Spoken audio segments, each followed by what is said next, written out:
मोअज़्ज़ज़ law minister साहब ने जो गुज़ारिशात की हैं उसको रिपीट नहीं करूँगा। मैं ब्रीफली अर्ज़ करूँगा जनाब स्पीकर के एक जनरल इलेक्शंस के लिए जो बजट 2022-23 22-23 फिस्कल ईयर के लिए जो एलोकेशन थी वो सिर्फ 5 अरब रुपए थी। During course of fiscal year पिछले 6-7 महीने में कम्युनिकेशंस हुई with election commission of Pakistan. उन्होंने कोई करीबन 54 बिलियन की डिमांड रेज की, लेकिन बात हो रही है जनरल इलेक्शन जो कि फिस्कल ईयर 23-24 में होने थे उसके हवाले से। और फाइनेंस डिवीजन ने उनके साथ कम्युनिकेशन की। वो स्टैंडर्ड है कि कोशिश करते हैं कि कट शट को कॉर्नर्स करें, को सेविंग करें। तो फाइनल फिगर जो था वो 47.4 अरब का तय हुआ। और उसके बाद जो डेवलपमेंट्स हुई मुल्क में, जो खैबर पख्तूनख्वा और पंजाब असम्बली के हवाले से, मैं उस तफसील में नहीं जाता कि ये एक आइन जो दोबारा लिखा गया 63A के तहत, ये उसका नतीजा था। अगर 63A को रीराइट ना किया जाता तो फिर तो पंजाब में हुकूमत चल रही थी, एक हुकूमत में तब्दीली आ चुकी थी और वो अपने मुद्दत पूरी करती और फिर पूरे मुल्क में इलेक्शन एक वक्त होते। तो वो जो एक डेवलपमेंट थी उसने काफ़ी खराबियों का उससे जन्म हुआ। और उसके बाद वो हुकूमत जो है वो 25 मेंबर्स का ना तो कोई गुनाह था, उनके वोट नहीं गिने गए। एक महले एक सिंपल जो लॉ का स्टूडेंट है, वो भी, आप खुद लॉ के बड़े एक्सपर्ट हैं, वो अंडरस्टैंड करता है कि जो आपने जिस चीज़ की आपको सज़ा मिल रही है वो है कि आपके ज़मीर ने कहा कि मैंने ये वोट देना है, वोट ऑफ कॉन्फिडेंस या वोट ऑफ नो कॉन्फिडेंस में अगेंस्ट दी पार्टी लाइन, और फिर मैंने सीट खोनी है। तो वो उसका नतीजा ये हुआ कि वो आज तक दुनिया हैरान है कि 63A की एक नई जो इंटरप्रिटेशन आ चुकी है वो पता नहीं कैसे आई और क्यों। उससे तमाम खराबियों ने जन्म लिया और फिर ये दो असम्बलियों की जो डिसोल्यूशन थी, मैं समझता हूँ कि मुल्क में अफरा तफरी फैलाने की एक बदतरीन एक अटेम्प्ट थी। और हमने देखा कि दो असम्बलियों के बाद इलेक्शन कमीशन की तरफ से फंड्स की डिमांड फाइनेंस मिनिस्ट्री में आई। मीडिया उसकी बात कर रहा था कि 50% मजीद खर्चा होगा, स्पेकुलेशन थी मीडिया में। तो हमने लिखा फाइनेंस ने कि जी आपने जो ये दो असम्बलियों को अलहदा किया है और आप फंड्स मांग रहे हैं, तो आपके कितने एडिशनल अखराजात होंगे, क्योंकि अब आप इलेक्शन को, एक तो यह है कि एक ही दिन आप इलेक्शन करवाते हैं, आप एक से ज़्यादा बैलेट आप स्टैम्प करते हैं, आपकी सिक्योरिटी जो है मोबिलाइज एक वक्त के लिए होती है, जो कि एक दिन के लिए या 2 दिन के लिए नहीं होती। उसकी मोबिलाइजेशन हफ्ता 10 दिन, उसकी डीमोबिलाइजेशन, उसमें अच्छा खासा ये सारा खर्चा उसी के लिए है। तो उसके नतीजे में उन्होंने हमें जो अमाउंट दिया वो दिया 14.4 अरब। तो इन एनी केस फालतू खर्च होगा, यानी आफ्टर नेगोशिएशन अगर एक वक्त में पूरे मुल्क में इलेक्शन होते हैं तो 47.4 बिलियन।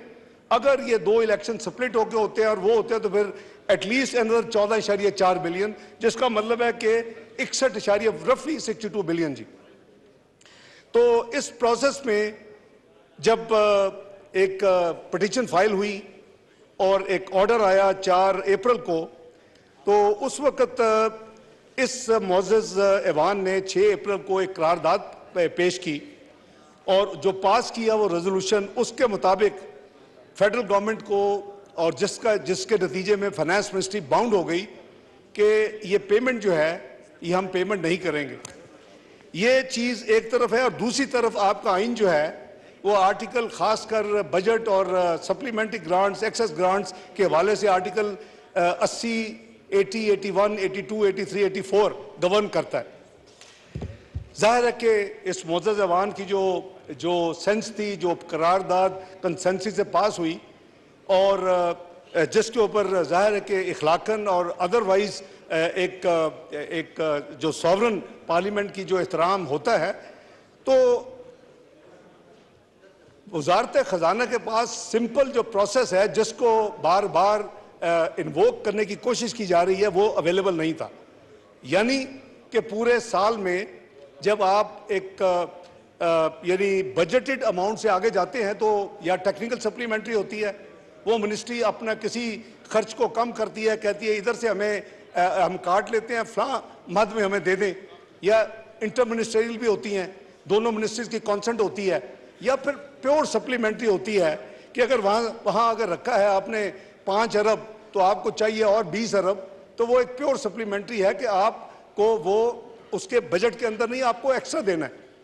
तो ये वो प्रोसेस था जिसके लिए बाय द वे ना कि कोई समरी किसी ने मूव की या कमिश्नर पाकिस्तान ने, ना किसी और जगह से कोई, तो ईसीसी या काबीना हवा में तो नहीं कर सकती। देयर इज अ प्रोसेस और प्रोसेस फॉलो होता है। प्रोसेस ये है कि इस तरह की जो सप्लीमेंट्री आती हैं, डजन्स आती हैं और हर महीने आती हैं, टेक्निकल भी आती हैं, रेगुलर भी इक्का दुक्का आती है। कोशिश होती है हुकूमत की और वजारत खजाने की कि regular supplementaries unless totally unavoidable वो आखिरी क्वार्टर से पहले ना दें, वो मैनेज करे 3 क्वार्टर से फिजिकल डिसिप्लिन। तो ये जो सप्लीमेंट्रीज के कोई डॉक्यूमेंट नहीं, तो ब्रेनस्टॉर्मिंग की गई। ये फैसला ये हुआ कि एक ही तरीका है कि कोई इंस्ट्रूमेंट ऐसी ढूंढी जाए, हवा में तो नहीं आप जाके कह सकते। अब ये अगर कोर्ट का ऑर्डर है कि पैसे दे दें तो make no mistake, nobody can give money unless there is a process and procedure followed as per the constitution and the law. वो प्रोसीजर ये है कि एक समरी होगी, समरी के बगैर ये एक एज ए मैटर तो डिस्कस हो सकता है, एक फैसला नहीं हो सकता ईसीसी में या काबीना में। तो ये सोचा गया, किया जाए, तो कोई उसके ल्यू में हमने 81E का सहारा लिया। ये है expenditure charge upon federal consolidated fund. अब उसके तहत हमने 81D पहले देखा गया, उसमें था कि any sums required to satisfy any judgment, decree और award against Pakistan by any court of tribunal. यह वर्ड है against Pakistan, that limited us to use this particular article, क्योंकि ये कोई फॉरेन कोई जजमेंट होती पाकिस्तान से बाहर किसी की, इंटरनेशनल आर्बिट्रेशन की, किसी कोर्ट की, तो फिर तो था। तो देन वी टुक द सहारा 81E का। वो क्या कहता है, any other sums declared by the constitution और by act of Majlis Shura to B so charge. हमने उसके तहत काबीना में ले गए, काबीना ने अप्रूवल दे दी, हम उसको इस हाउस में ले आए और as this house has the sovereign will to decide whatever they want to decide, और उसमें मैं समझता हूं कि they have a reason to decide what they decided। वो कहते हैं हम फैसले नहीं मानते, वो 4-3 का फैसला है। यानी ये जो सवाल उठ रहा है कि हाउ कम के मनी बिल जो है वो गवर्नमेंट जो है वो उसका जो है वो कैसे रिजेक्ट हो गया, तो उसके पीछे रैशनल है।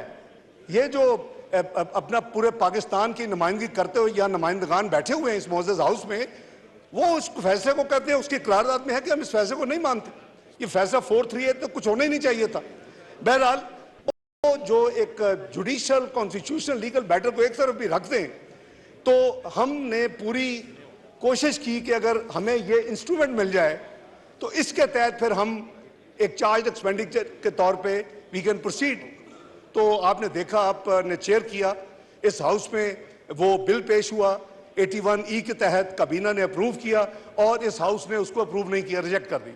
Now obviously the house is sovereign, nobody can do anything. उसके नेक्स्ट हमने देखा कि फिर जो एक ऑर्डर आया, उस ऑर्डर के तहत ये कहा गया कि जी नहीं, आप ये पेमेंट करें, स्टेट बैंक ये पेमेंट करें। No, state bank can not disburse money. इसका जो ट्रस्टी है, इसका जो ऑपरेटर है, वो फाइनेंस डिवीजन है।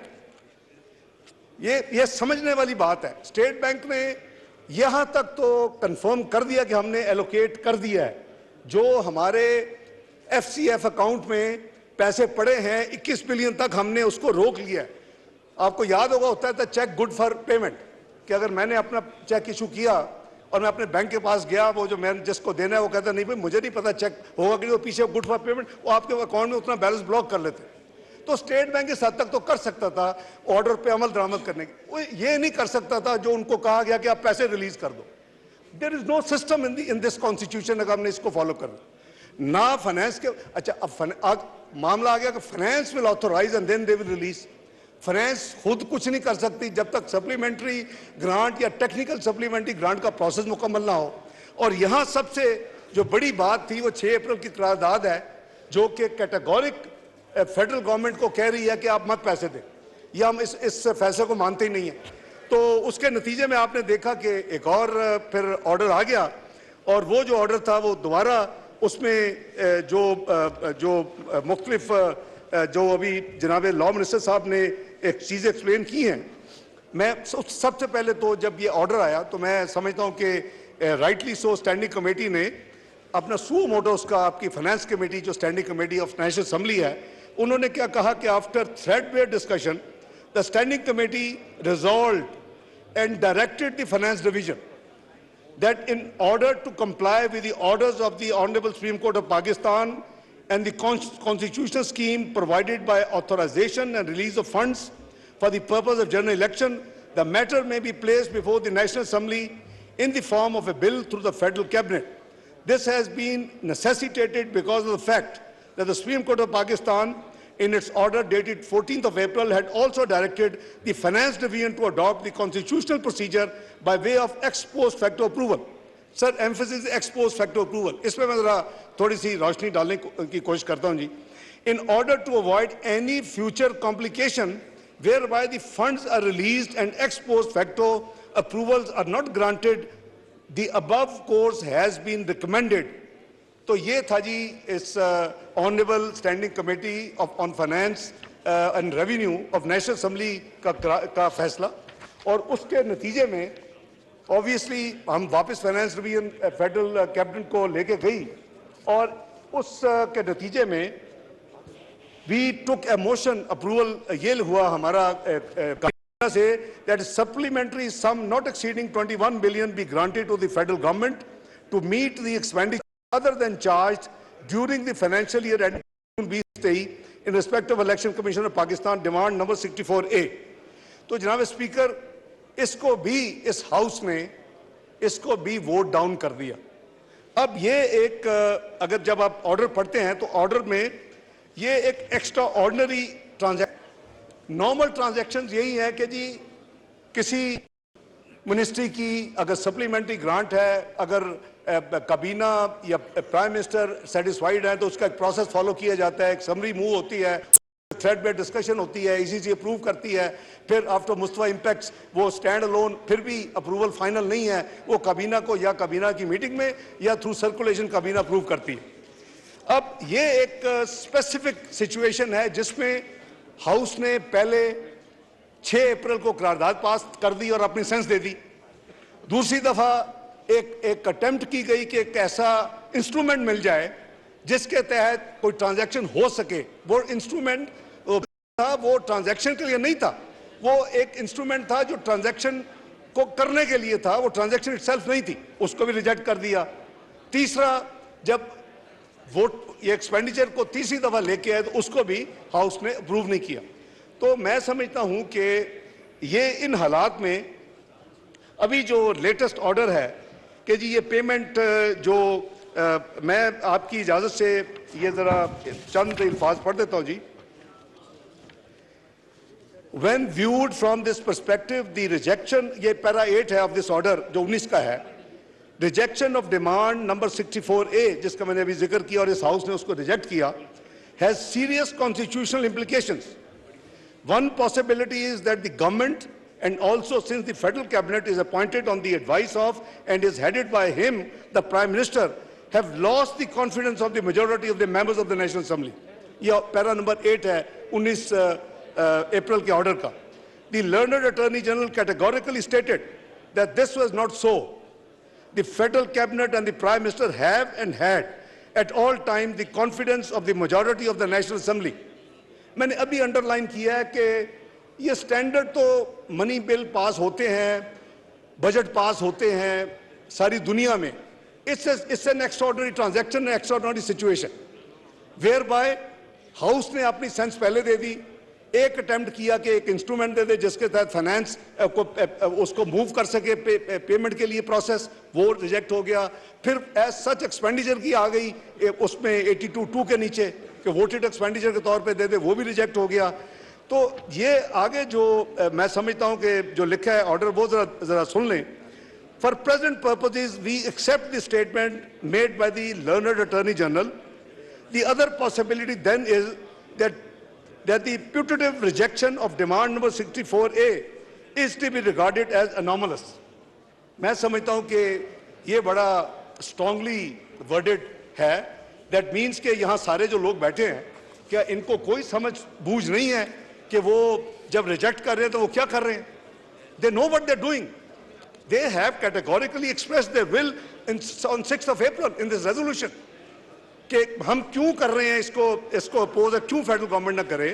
तो ये एक ऐसी सिचुएशन है कि जिसमें चाहे प्राइम मिनिस्टर चाहे फेडरल कैबिनेट चाहे फाइनेंस डिवीजन चाहे, no payment can be made. This house has categorically stop the payment. So हमें अब आगे जो इसमें जो लिखा गया वो ये है कि For present purposes, we accept the statement made by Attorney General. The other possibility then is that putative rejection of demand is to be regarded as anomalous and the resulting situation can be rapidly rectified. Rectification तो उधर होती है जबकि आपसे कोई गलती हो जाए या आपने अनकॉन्शियसली कोई कर दिया। ये तो इन्होंने बड़ी एक दफ़ा नहीं 3 दफ़ा ये अपना फैसला सुना चुके हैं। मैं समझता हूँ कि क्या ये पहली दफ़ा है कि पाकिस्तान में इलेक्शन 90 दिन में नहीं हो रहे? क्या अब अगर फैसला हो जाए, अगर पैसे मिल जाए तो क्या 90 दिन में इलेक्शन होंगे? 90 दिन में अभी भी नहीं हो रहे। We are passing 90 days. क्या मोहतरमा बेनज़ीर भुट्टो साहबा जब फौत हुई तो क्या इलेक्शन वक्त पे हुए थे? नहीं वक्त पे हुए थे। तमाम पार्टी से इसी तरह कंसेंसस की इलेक्शन आगे चले गए।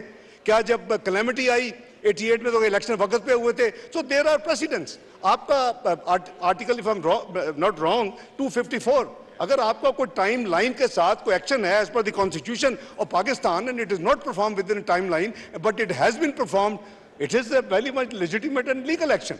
उसमें कोई खराबी नहीं है। आप उसको बड़ी अच्छी तरह समझते हैं। जनाब स्पीकर, मुझे ये भी इजाजत दे, चूंकि मैं इस टॉपिक पे पहले नहीं बोला, क्या पाकिस्तान सेंसस के ऊपर 35 अरब खर्च नहीं कर रहा ये house?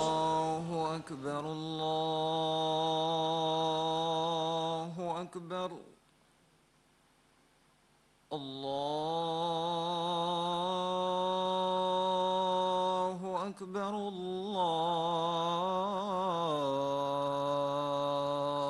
Akbar. Ashhadu an la ilaha illallah.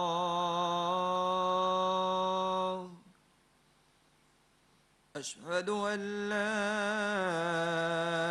ilaha illallah.